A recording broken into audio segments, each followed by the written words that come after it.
Also, I appreciate this big turnout. Right, everybody's excited to see Bill. A little bit about Bill. He's known as the founder of some too many, but he's got quite a story with Trend West and a few other companies that you've worked for in the past, Okay. right? I'll go with You'll it. go through. Want to let y'all know we have food in the back and coffee and drinks, and there's a bathroom upstairs. And the door is over there. If you need to get out, go away.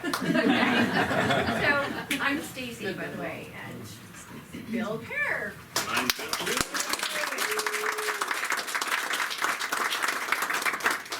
Why the hell aren't you guys at the debate? I thought maybe a dozen people, but I'd like to thank the Historical Society for inviting me to talk. It feels like it's going to get warm in here, so I'll talk fast. And I have lots of friends here tonight. I have lots of family here tonight.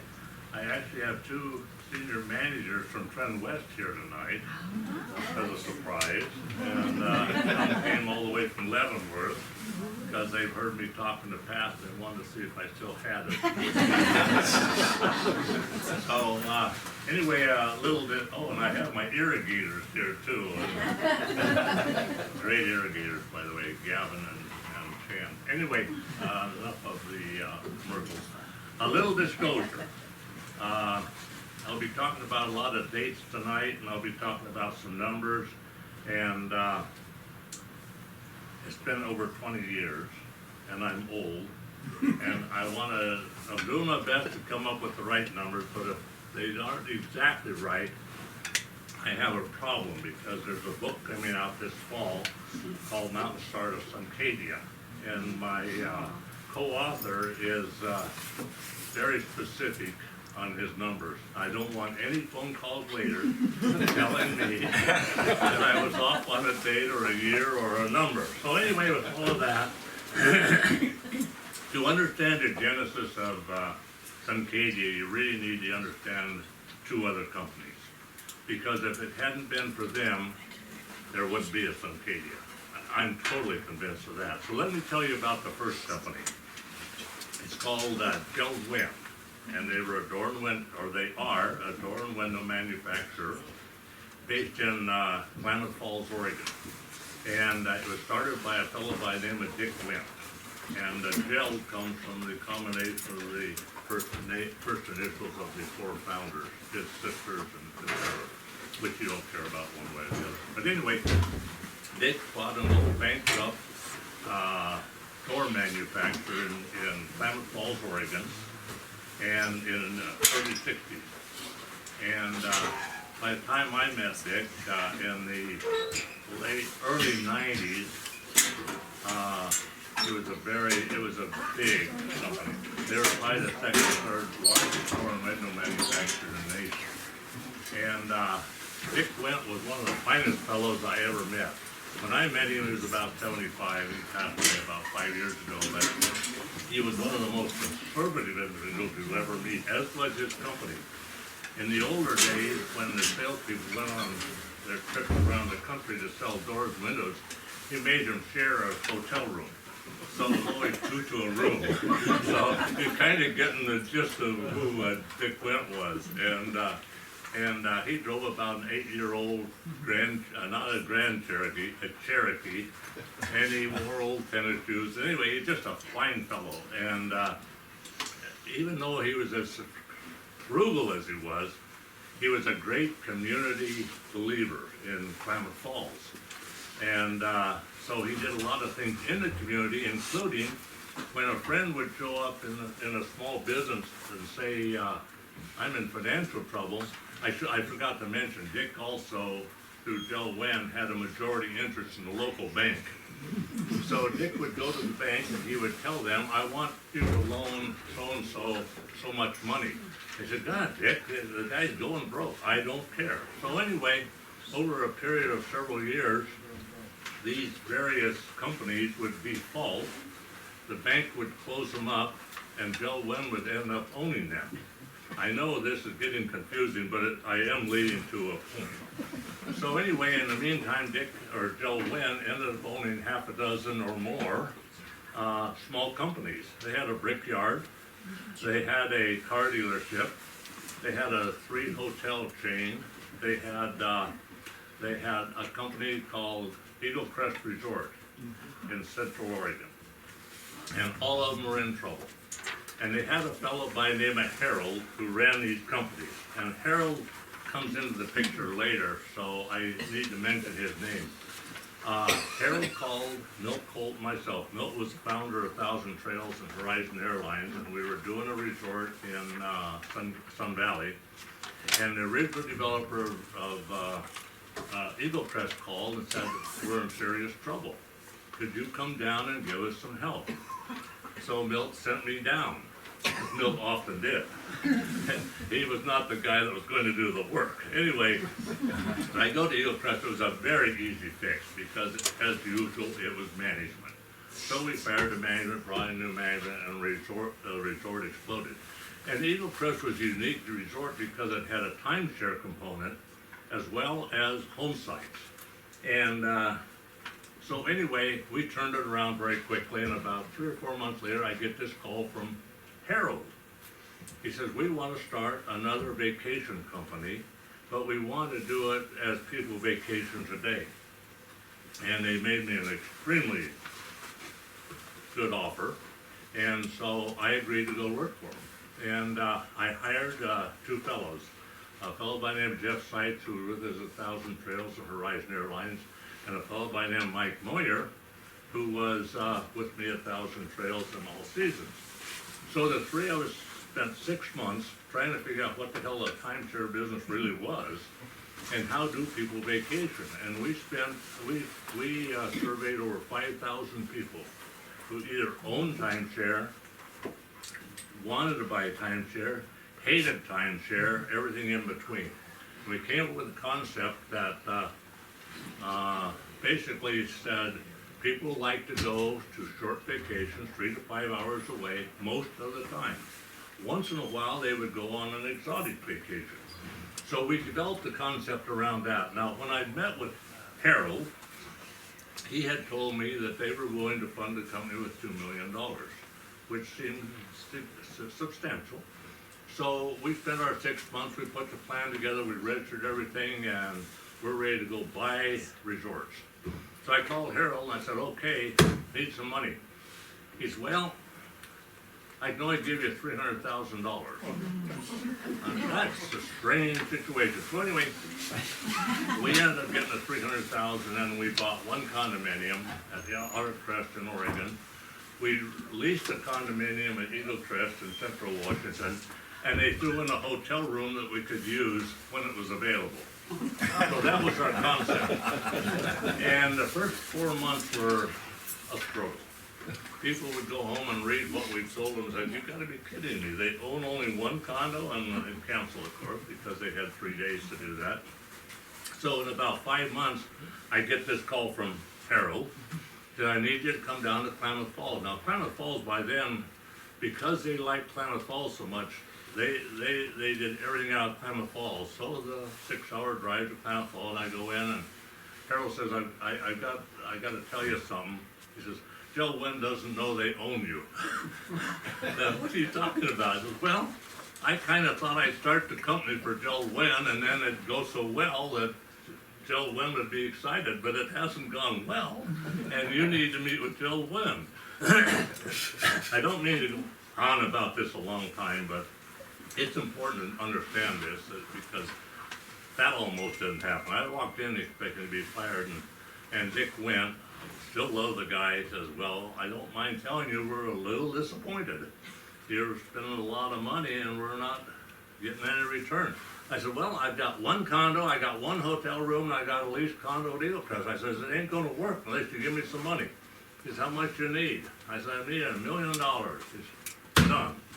Wow. So we opened resorts in Chelan, Ocean Shores, Birch Bay. We ended up with 5 locations, and it exploded. It just absolutely overnight exploded. We were doing extremely well. So things are going great at Trend West, and Joe Wynn is extremely happy with us, and we're making a lot of money. And so things were progressing to about 1995, And now we're into Trend West. I should go back and mention, because it's gonna be important later, that Joe Wynn, because they wanted to run everything out of Klamath Falls, had 5 corporate jets. So, you know, they were a higher rolling outfit, even though Dick was still in charge, but his son was kind of taking over. So anyway, so we got Trend West rolling along in 1995. We're doing really well. We were approached by Harold. And Harold came to my office. He says, I got this property in Fiji. He says, I guess I gotta back up once more time and tell you about my chief financial officer. He was the most pessimistic individual you'd ever meet in your life. And so anytime I had an idea, I'd go in to talk to him about it, and Julie and Dora know Jeff very well. He'd just stare at you. And if he liked the idea, he'd eventually smile. If he didn't like the idea, he'd just keep staring. So anyway, back to 1995. So I think this Fiji project, we really wanted to go into Australia, and it seemed like a nice sleeping spot because Fiji was very popular with New Zealand and Australia. So I go in to see Jeff, and I got the stare. And it was a long stare, but finally he agreed that, yeah, maybe we should look at it. So now we're opening in Fiji, and we have 3 resorts in Australia. We got a resort in New Zealand, and we're going public.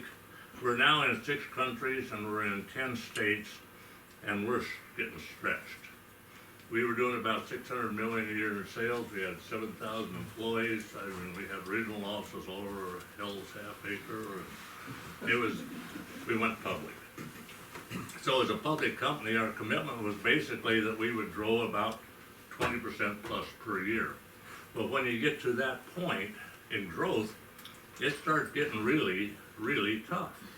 So we're trying to figure out other ideas. We had about 200,000 member owners at that time, and we had a very high satisfaction rate. So we're trying to come up with other ideas that we could take advantage of this positive market we had.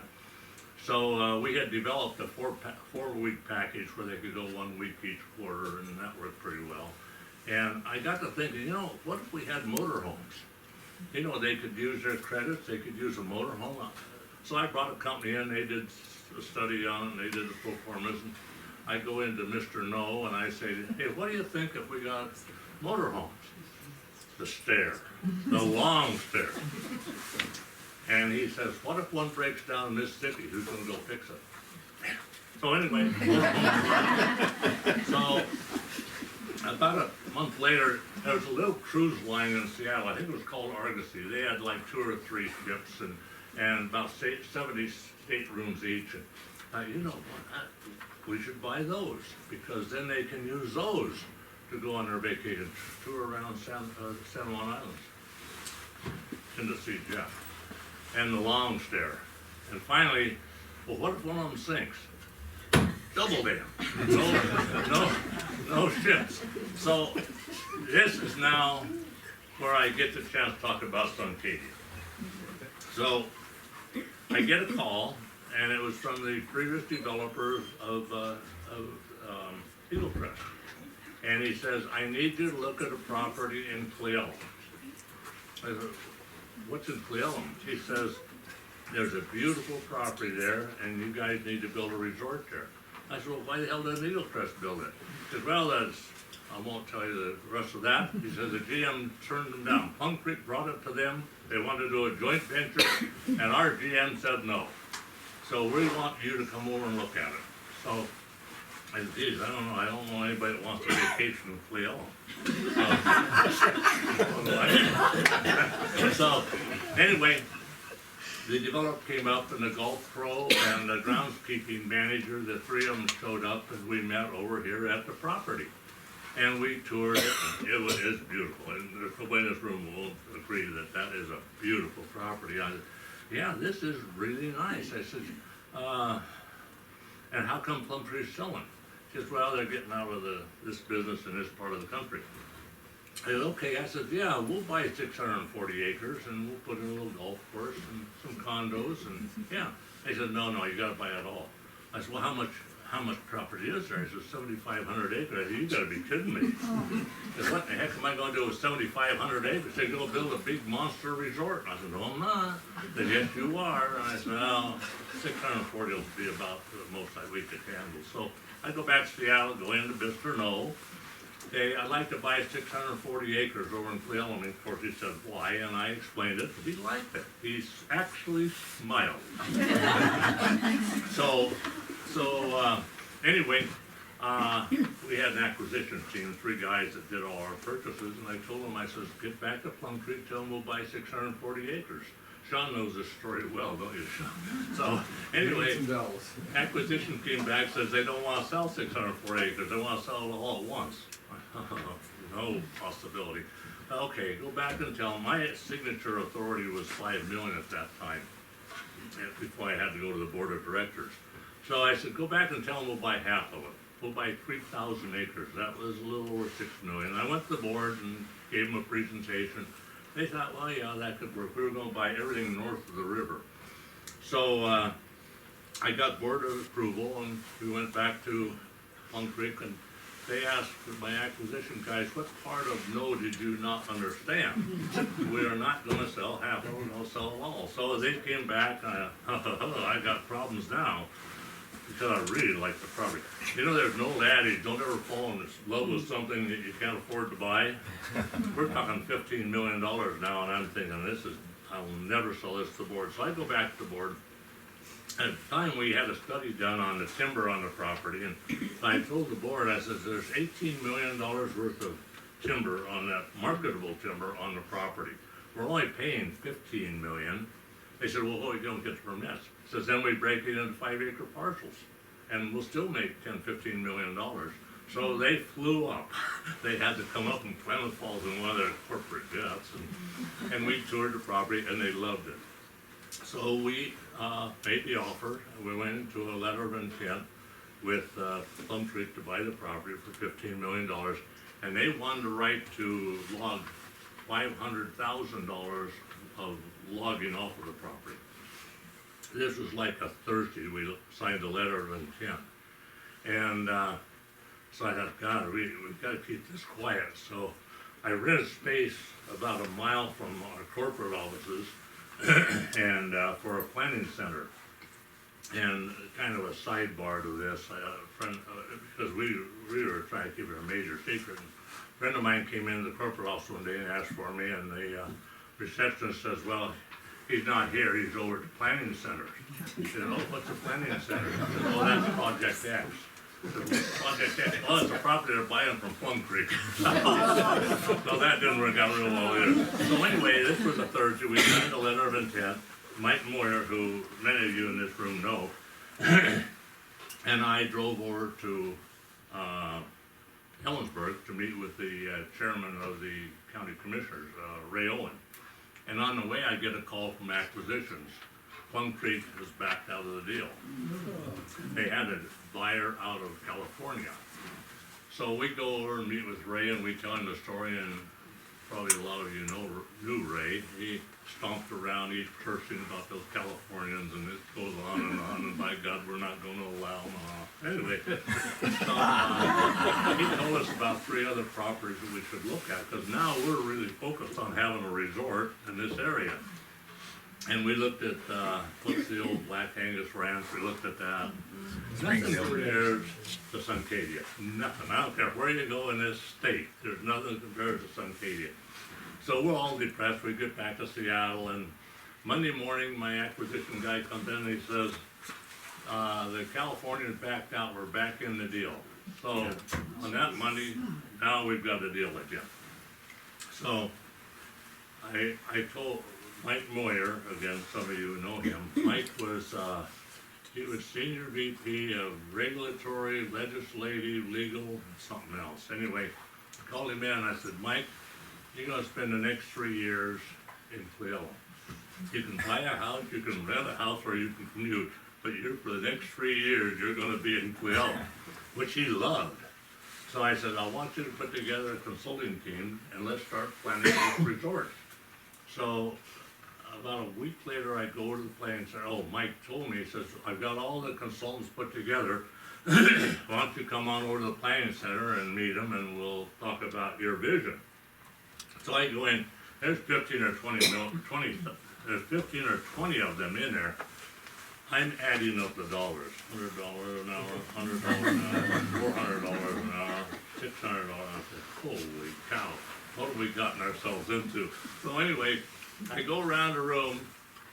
I had told the board of directors that we could get the permits in 3 years, and it cost us $25 million.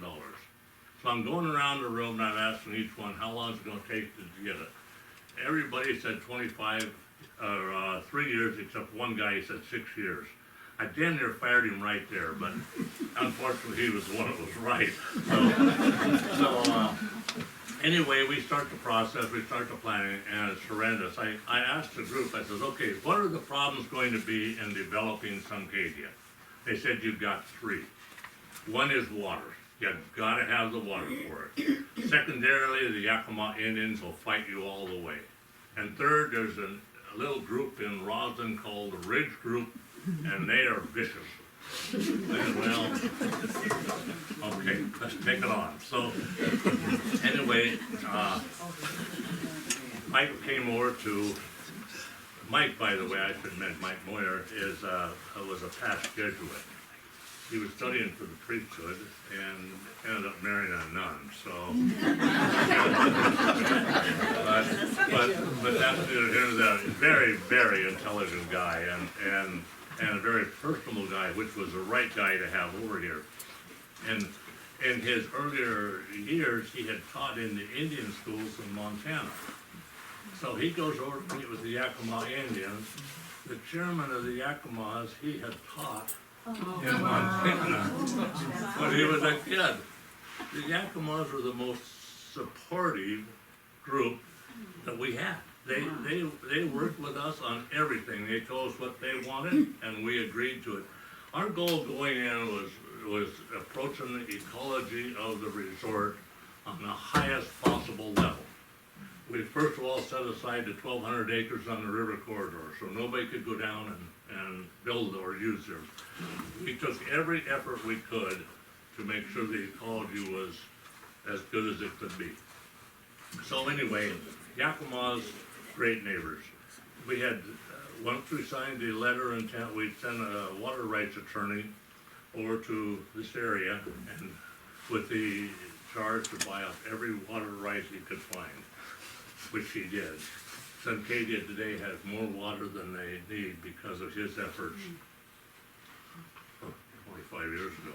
Anyway, so we had the waters, we thought we had the water solution.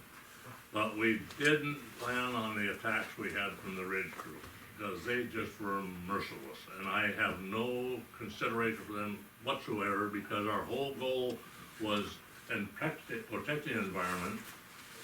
We had to get over 26 permits from 26 different agencies to approve Suncadia. Every time we got approval, they sued us. We figured by the end of the term that the cost to Trend West and eventually Suncadia was over $10 million just because of the Ridge Group, who, by the way, at the end lost everything. I mean, they lost every lawsuit they presented to us. So anyway, we're moving along, and we're into the last of the 5th year, going into the 6th year, and we're in it now. Double what I had told the board. We were at triple what I told them in cost. We were at $85 million. We were to the breaking point. I mean, it was, board meetings were not pleasant. So, what year is that now? What year? that was 2001, 2000 to 2001, somewhere in there. Don't quote me exactly. What are you doing? I'm old. Anyway, it's right in that area. So, anyways, we had a meeting with the discussion, with the consultants and the attorneys, and said, you know, we probably only got a couple months before I'm fired, and they're shutting down that resort, because they're not gonna let Trend West put much more money in this. We're a public company, so we've got some tremendous liability out there. One of the consultants, a lobbyist, says, why don't we go down and meet with the governor? Yeah, whatever, so, about 5 of us, the attorneys, the lobbyists, Mike Moyer, and myself went down, met with Gary Locke. And went into his office and we presented our case, and the director of ecology was there, which was a hang up on the damn water rights. We couldn't get them, there's a, I know I'm gonna say this wrong. Under master plan resorts in the state of Washington, you could not use city facilities. You could not go into their water and sewer and utility plants. We had committed to the city that we would build the water plant, we would build the water treatment plant, because they were in serious trouble environmentally. They were under some pressure to do something. So we wanted to work with them. We were willing to put up the bucks. Couldn't do it under that master plan resort statute. So we had to create legislation to change the statutes, which took 2 years. You know, some of you worked with the legislature, it ain't an easy task. We had to accomplish that, and the governor knew it. So anyway, we go in and meet with the governor, and they tell the presentation, and when we're done, the governor turns to the Department of Ecology, and I know I've got this a little bit wrong, so I don't want to hear about it later, but anyway, the governor says this is February, the governor says, how long is it gonna take you to get those water rights transferred? He says, I think we can do it by late April, early May. The governor says, make it March. I'm sick and tired of driving to some river with 2 screaming kids in the back seat.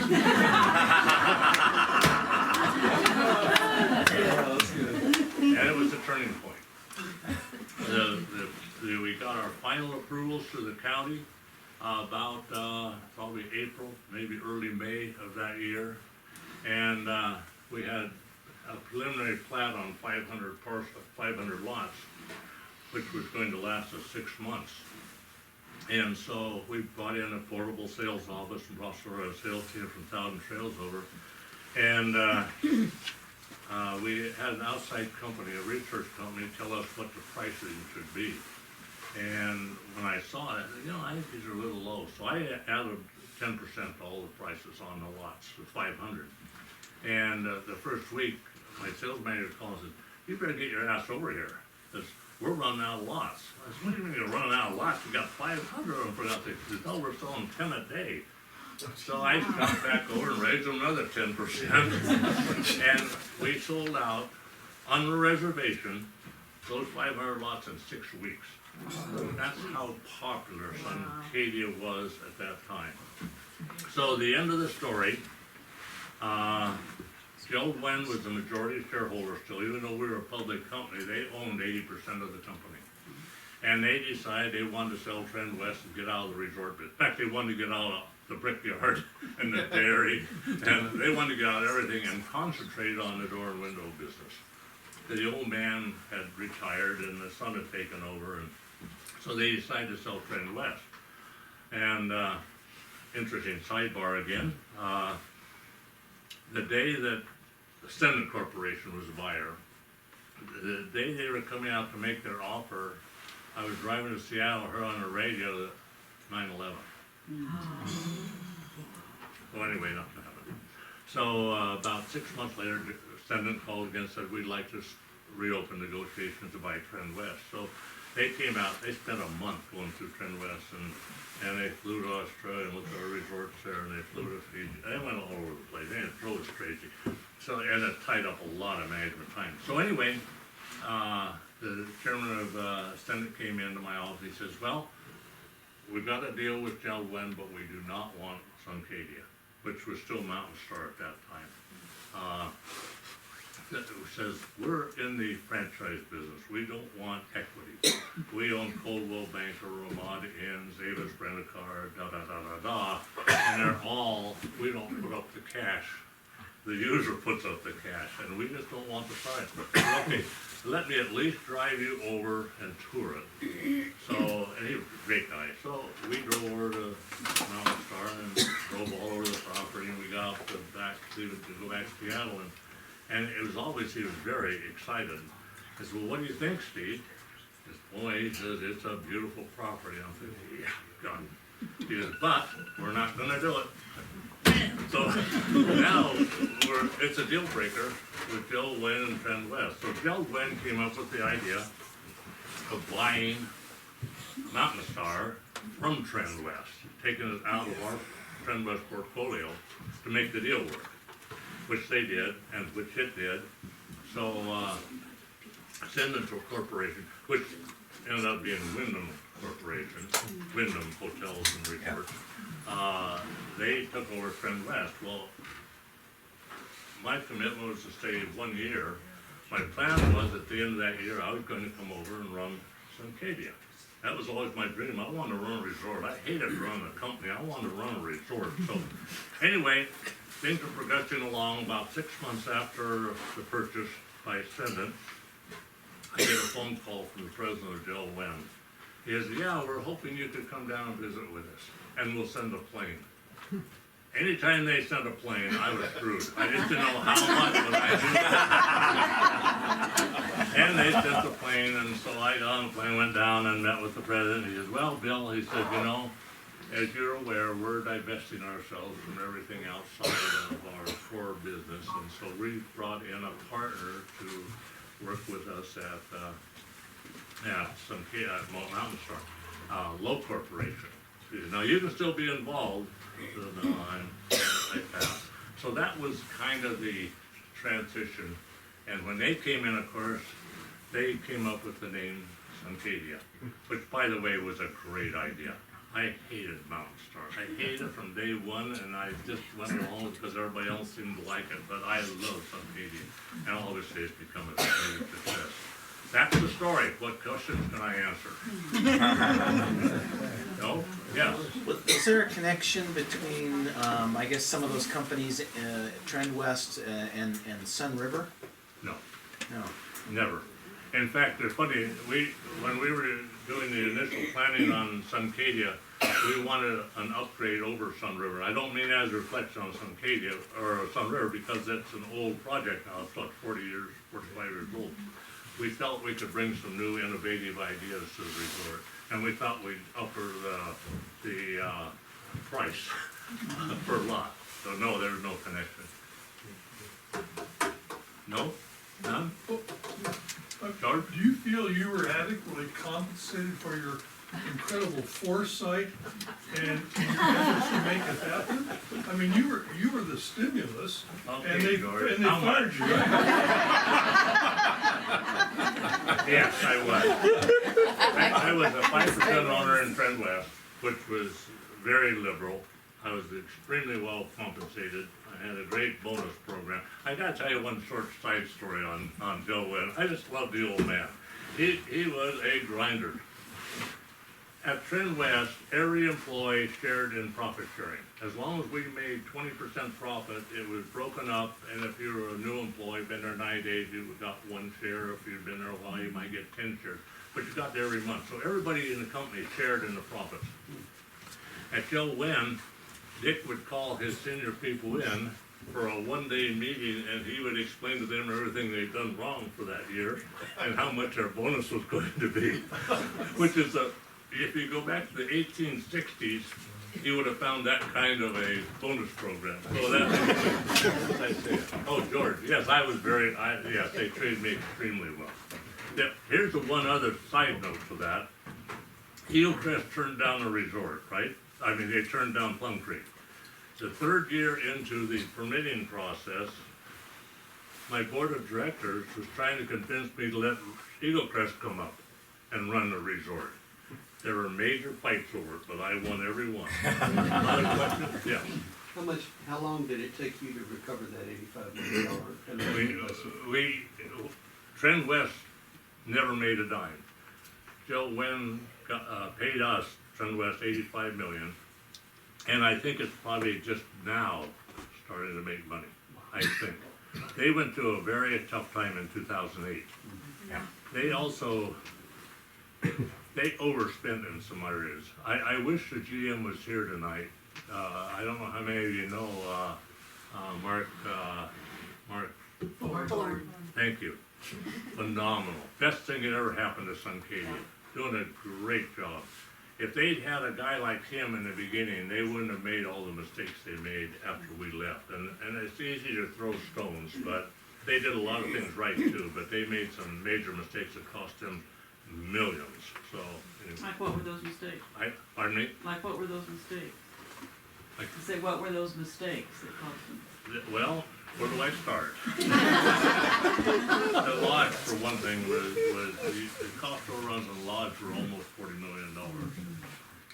When they paved Tumble Creek, they didn't consider the fact that they didn't bring what do they call those things, drains, because they had to overpave the second time, $2 million. The guest houses at $600,000.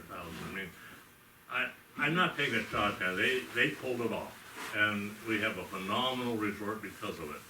But they were not resort developers either, as we weren't either. We were used to building up, not out.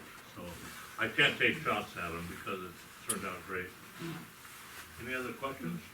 How much of the property is sold now? Is there like I 85%? don't know. I think they're about 50%, but Oh. that's just a number I've heard. I don't know that for sure.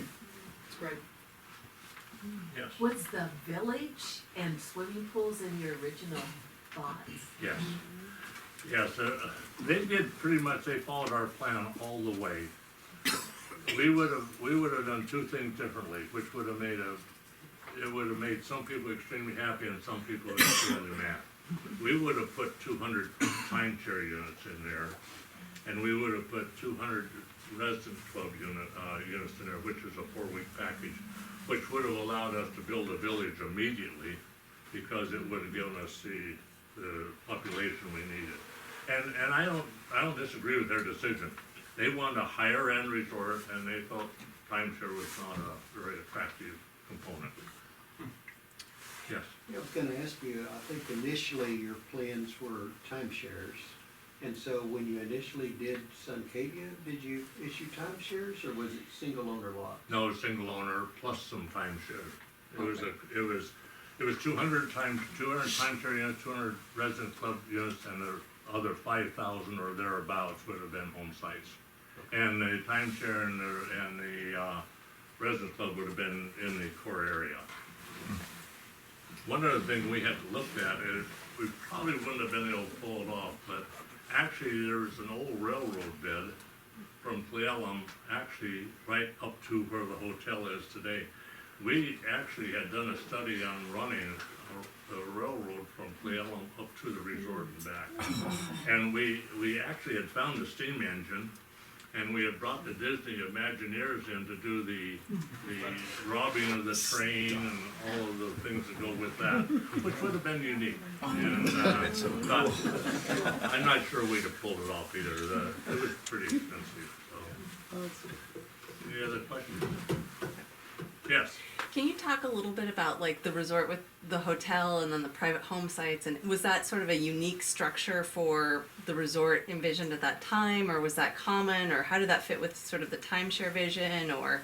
Now, the core area as is today is exactly as we had planned it. Yeah. In fact, exactly where it's setting is where I stood with consultants saying, this is where it's going to be.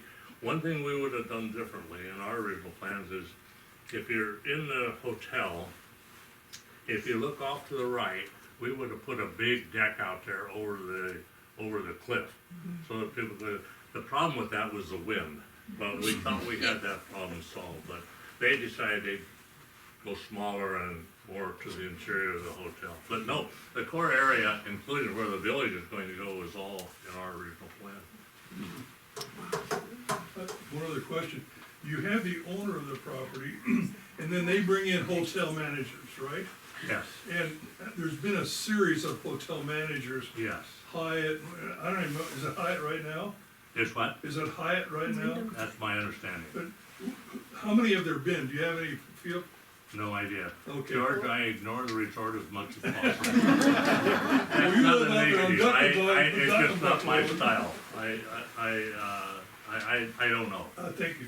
I know that in the original plan for the hotel, we were going to bring in somebody like a Hyatt or a Hilton. We were not ever going to manage a hotel, because that's a unique, even for a resort company, that's unique to do the marketing for a And hotel. why didn't you buy a property in Suncadia? I don't like the restrictions. First of all, I think they went overboard. Secondly, I wouldn't have liked them if they hadn't done anything, because I like a little more room, and I wanna go out and mow my own grass. No, I don't know. I actually originally had planned on it, but I got off that. I have a lot of weird ideas, George, but they finally go away.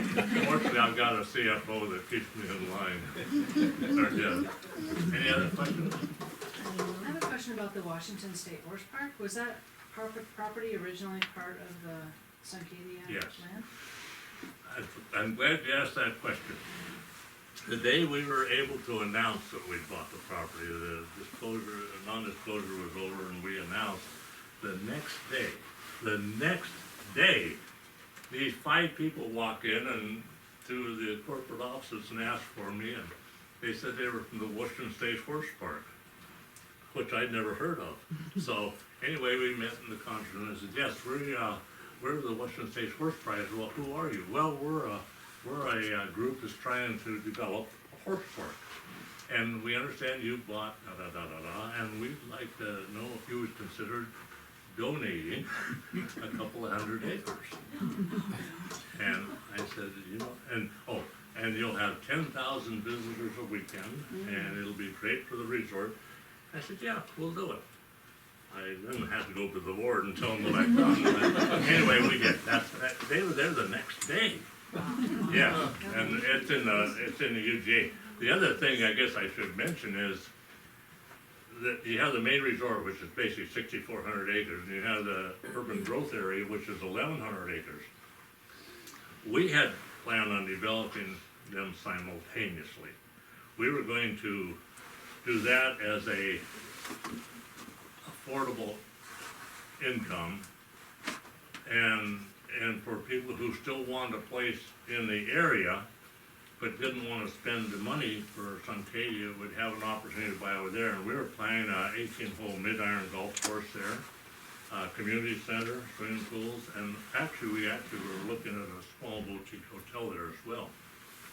Plus, the home sites would be much smaller. We were looking at a 50-foot wide home site, 50 by 120. And we would have done them at the same time, but Flo did not want to do that. And this was on the other side of Bull Run? And we were going to, we felt it should tie into the city. It should be really part of the city. In fact, we shortly thereafter annexed that property into the city, so it's part of the city. I live in the city of Clallam. I really appreciate how Suncadia gives to the whole community. Was that always part of your vision, that there would be? I'm sorry, start over. I said, I love how Suncadia gives to the whole community. Like, we don't live in Suncadia, but we benefit from Yeah, them. yes, that Was was that always always part the of your goal. vision? That was always, you gotta remember, Mike Moyer spent 6 years here, and he made a lot of commitments that we agreed with, that we would be part of the community. And I'll give Lowell credit. They followed through on that, and they enhanced it better than maybe even we would have. Because there is tremendous, this book that's coming out in October goes into great detail on the benefits of Suncadia to the 3 communities. And I just read one of his chapters, and I'm the co-author, but I just read he wrote, his chapters don't follow, he just wrote the conclusion. I just read it before I came over here. I was shocked how much the resort contributes to the community. It's unbelievable, the numbers, the dollar numbers. They're doing a good job. No? As an example, this room was remodeled by Suncadia. Oh, was it? Yes. Well, I'm gonna thank them personally. Nothing else? Thank you for attending, I appreciate it.